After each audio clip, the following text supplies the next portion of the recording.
बड़ी अंतर्राष्ट्रीय खबरें। पहली खबर, भारत और यूरोप ने अमेरिका के लिए डाक सेवा रोकी। भारत, जर्मनी, फ्रांस, नीदरलैंड और ब्रिटेन समेत कई यूरोपीय देशों ने अमेरिका के लिए डाक सेवाएं अस्थायी रूप से सस्पेंड कर दी हैं। दरअसल अमेरिका ने एक नया आदेश जारी किया है जिसके तहत अब 70,000 रुपये तक के सामान पर मिलने वाली कस्टम ड्यूटी पर छूट खत्म कर दी गई है।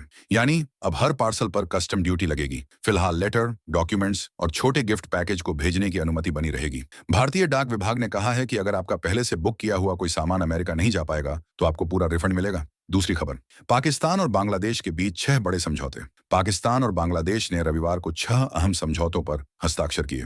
इनमें ट्रेड, डिप्लोमेटिक ट्रेनिंग, शिक्षा, मीडिया और सांस्कृतिक आदान प्रदान जैसे क्षेत्र शामिल हैं। सबसे महत्वपूर्ण है वीजा मुक्त समझौता, जिसके तहत दोनों देशों के सरकारी और राजनयिक पासपोर्ट धारक बिना वीजा के यात्रा कर सकेंगे।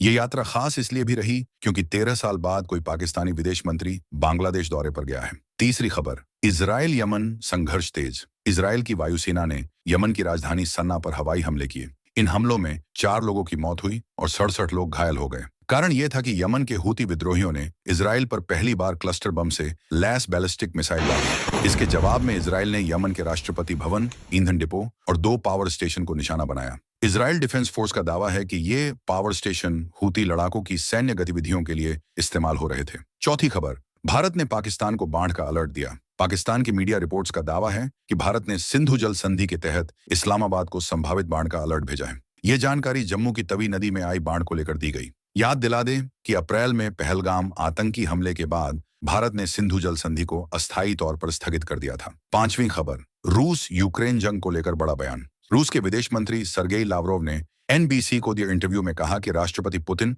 जेलेंस्की से मिलने को तैयार हैं, लेकिन उन्होंने जेलेंस्की की वैधता पर सवाल खड़े किए। उन्होंने कहा कि यूक्रेन के संविधान के हिसाब से जेलेंस्की अब राष्ट्रपति नहीं है। उनका कार्यकाल मई में खत्म हो चुका है, तो समझौते पर साइन कौन करेगा, ये गंभीर सवाल है। लेकिन कीव का कहना है कि मार्शल लॉ लागू होने से उनकी शक्तियां बढ़ी हैं और वह अब भी राष्ट्रपति हैं। तो ये थी आज तक की दुनिया की बड़ी खबरें।